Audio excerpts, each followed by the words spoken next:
नीट paper leak प्रकरणावरून देशभरात सुरू असलेल्या आंदोलनाला अखेर मोठं यश मिळालंय। सामाजिक कार्यकर्ते सोनम वांगचुक यांनीही तब्बल 26 दिवस उपोषण करत विद्यार्थ्यांच्या मागण्यांना पाठिंबा दिला होता। केंद्रीय शिक्षण मंत्री धर्मेंद्र प्रधान यांनी आज आपल्या पदाचा राजीनामा दिलाय। गेल्या अनेक दिवसांपासून धर्मेंद्र प्रधान यांच्या राजीनाम्याच्या मागणीसाठी देशभरातील विद्यार्थी आक्रमक झाले होते। नीट पेपर लीक प्रकरण, देशभरातील विद्यार्थ्यांचा संताप आणि अखेर केंद्रीय शिक्षण मंत्र्यांचा राजीनामा। गेल्या अनेक दिवसांपासून धर्मेंद्र प्रधान यांच्या राजीनाम्याच्या मागणीसाठी देशभर विद्यार्थी आंदोलन सुरू आहेत। दिल्लीतील जंतर मंतरवर कॉकरोच जनता पार्टीच्या नेतृत्वाखाली विद्यार्थ्यांनी मोठं आंदोलन उभं केलं।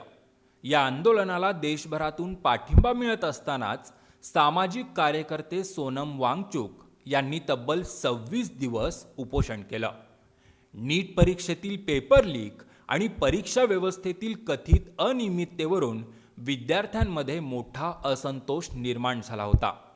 विरोधकांनीही संसदेत सरकारला घेरत शिक्षण मंत्र्यांच्या राजीनाम्याची मागणी केली। दरम्यान राहुल गांधी आणि प्रियांका गांधी यांच्यासह विरोधकांनीही या मुद्द्यावरून सरकारविरोधात आंदोलन केलं। देशभरातील वाढता जनक्षोभ आणि विद्यार्थ्यांच्या आंदोलनामुळे सरकारवर दबाव वाढत गेला। अखेर विद्यार्थ्यांच्या आंदोलनापुढे सरकारला नमतं घ्यावं लागलं।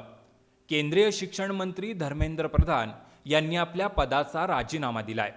आता त्यांच्या राजीनाम्यानंतर नीट पेपर लीक प्रकरणाची पुढील चौकशी आणि विद्यार्थ्यांच्या मागण्यांवर सरकार काय निर्णय घेणार याकडे संपूर्ण देशाचं लक्ष लागलंय।